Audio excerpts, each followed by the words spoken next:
Udah tahun 2021 nih, kok belum ada mobil terbang sih? Ya udah deh, naik pesawat aja. Tapi masih ada teknologi lain yang akan terus bermunculan kok. Udahlah, nggak perlu lagi pakai banyak kabel. Produsen ponsel dan gadget lain telah menghadirkan teknologi baru yang bisa ngecas perangkat tanpa pakai kabel. Dan nggak cuma itu aja, pengecasannya dilakukan via udara. Saat mau ngecas ponsel, kamu cuma perlu memasuki ruangan khusus. Teknologi ini bisa terrealisasikan berkat stasiun pengisian khusus. Antena di salah satu stasiun akan mendeteksi dan menentukan lokasi gadget tiap kali berada dalam jangkauan, kemudian menyambungkannya. Selanjutnya, dia akan mentransmisikan energi langsung ke perangkatmu dan baterainya mulai terisi. Meski ponsel dan perangkat pengisi daya ini terhalang oleh banyak furniture atau gangguan lain, prosesnya akan tetap berjalan mulus dan kamu juga bisa ngecas banyak gadget sekaligus. Ruang keluarga di masa depan bisa benar-benar nirkabel. Di salah satu sudut ruangan akan ada kotak kecil yang menghubungkan semua perangkat. TV, komputer, loudspeaker, lampu meja, dan gadget lain gak akan berkabel lagi. Wah, pasti seru banget ya. Ada juga kacamata yang bisa mempertajam penglihatan para penderita gangguan mata. Alat ini dipakai di sekitar kepala, bisa dicas, dan tetap menyala sampai 3 jam dengan bantuan baterai. Panel depannya dipasangi kamera beresolusi tinggi untuk menangkap semua objek di sekitarnya. Kamera ini bertugas memproyeksikan citra menuju layar yang terpasang di depan mata penggunanya. Si pengguna bisa menyesuaikan citra dengan melakukan zoom in dan zoom out untuk memperjelas tampilannya. Mereka juga bisa mengubah warna dan kecerahannya. Dengan kacamata canggih ini, mereka yang kesulitan melihat wajah orang terkasih akan bisa mengamati raut mukanya sampai detail. Perangkat ini punya port USB dan HDMI yang menghubungkannya ke TV dan komputer, sehingga citra yang tertangkap bisa terlihat langsung. Mereka bisa mengambil foto dan video yang terlihat, lalu menyimpannya. Malahan, dengan aplikasi khusus, mereka bisa mengirimkan citra ini ke orang lain. Tapi sayangnya, kacamata ini cuma bisa digunakan oleh orang-orang yang mengalami gangguan mata sebagian. Para ilmuwan akan terus berupaya mengembangkannya, sehingga diharapkan para penyandang tunanetra juga akan terbantu. Teknologi ini akan menggunakan streaming citra secara langsung menuju otak. Cuma 4,5 miliar atau 60% dari populasi yang bisa mengakses internet. Tapi ada juga yang berpendapat kalau dalam waktu dekat, internet akan bisa dinikmati semua orang layaknya oksigen. Karena kita akan terhubung ke jaringan global yang memungkinkan seluruh umat manusia bisa online, meskipun berada di daerah terpencil. Malahan, prosesnya sudah dimulai loh. Starlink dari SpaceX adalah layanan internet berbasis ruang angkasa. Dan sejauh ini, Starlink sudah punya lebih dari 900 satelit di orbit bumi. Mereka berencana menambah jumlahnya menjadi 12.000 sampai 47.000 sebelum tahun 2027. Satelit ini dirancang agar bisa menyediakan koneksi internet berkecepatan tinggi di seantero dunia, dan plusnya lagi, secara gratis. Pengujiannya sudah dimulai di pedesaan Texas dengan merangkul 45 keluarga yang tadinya nggak punya akses internet sama sekali.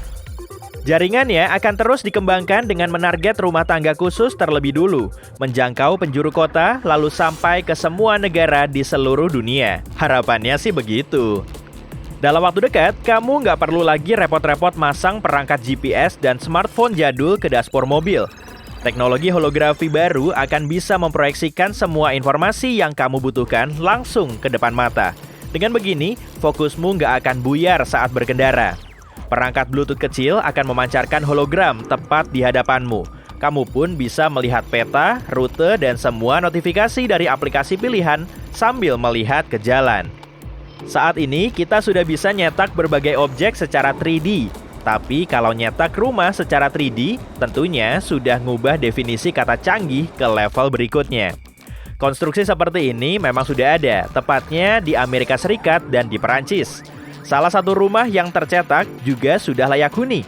Dan baru-baru ini, sepasang suami istri sudah menempati rumah cetak 3D satu lantai di Belanda. Dari luar, konstruksinya kelihatan mirip batu besar. Rencananya, area tersebut akan dibangun menjadi lingkungan rumah cetak 3D. Tapi masa depan akan jadi semakin ruwet. Sebagian dari rumah ini mungkin punya 2 atau 3 lantai. Bangunan seperti ini umumnya dibuat dengan desain arsitek. Kemudian ada mesin khusus yang akan membentuk semen menjadi lapisan, lalu menghasilkan dinding. Rumah cetak 3D pastinya lebih murah dari rumah biasa, karena dibuat dengan mesin yang nggak perlu minum, tidur, atau dibayar seperti manusia. Mesin ini juga mengurangi pemakaian semen, sehingga lebih murah dan ramah lingkungan. Selain itu, proses pembangunannya lebih cepat. Bayangin aja, rumah yang telah dihuni tadi cuma dibangun selama 120 jam atau 5 hari. Di zaman now, kita pakai lensa kontak agar bisa melihat dengan lebih jelas. Tapi kemungkinan fenomena ini akan berubah. Para pengembang tahu kalau lensa ini bisa diubah menjadi perangkat cerdas sehari-hari, dan mereka sedang mengembangkannya. Salah satu konsepnya yaitu lensa ini nantinya bisa menjepret semua objek yang terlihat, merekam video, lalu menyimpannya. Tapi perkembangannya masih terus berlanjut. Hidup kita sangat berdekatan dengan layar. Ada ponsel, komputer, TV, dan berbagai monitor di jalan raya. Tapi sayangnya, semua layar ini bikin mata kita cepat lelah. Sebagai solusinya, para pengembang berencana menghilangkan layar, dan lensa kontak bisa jadi solusi yang sangat tepat. Alat ini akan membantu kita melihat semua objek yang berada di depan mata, sehingga nggak usah lagi pakai layar. Lensa seperti ini juga membantu kita ngangkat telepon, ngecek notifikasi, nonton film, surfing internet, dan lain-lain. Saat menatap lurus ke depan, kamu akan melihat semuanya sambil beraktivitas seperti biasa. Tapi saat ngecek notifikasi atau baca berita, kamu perlu melihat ke kiri atau ke kanan untuk mengaktifkan antar muka lensa. Mungkin tampilannya akan mirip dengan layar ponsel, tapi semua objeknya akan kamu lihat tepat di depan mata. Plus, cuma kamu yang bisa melihatnya. Gak ada lagi deh tuh orang kepo yang ikut-ikutan ngintip layarmu. Saat menerima notifikasi di tengah obrolanmu dengan orang lain, kamu perlu mengambil ponsel dari saku, kemudian mengeceknya. Tapi di masa depan, kamu bisa tahu berita terbaru dan mendownload presentasimu secara kilat. Membuka filenya di depan mata, kemudian membacanya. Ribuan nyawa akan terselamatkan kalau saja manusia tahu caranya menumbuhkan ginjal, hati, jantung, dan organ lain.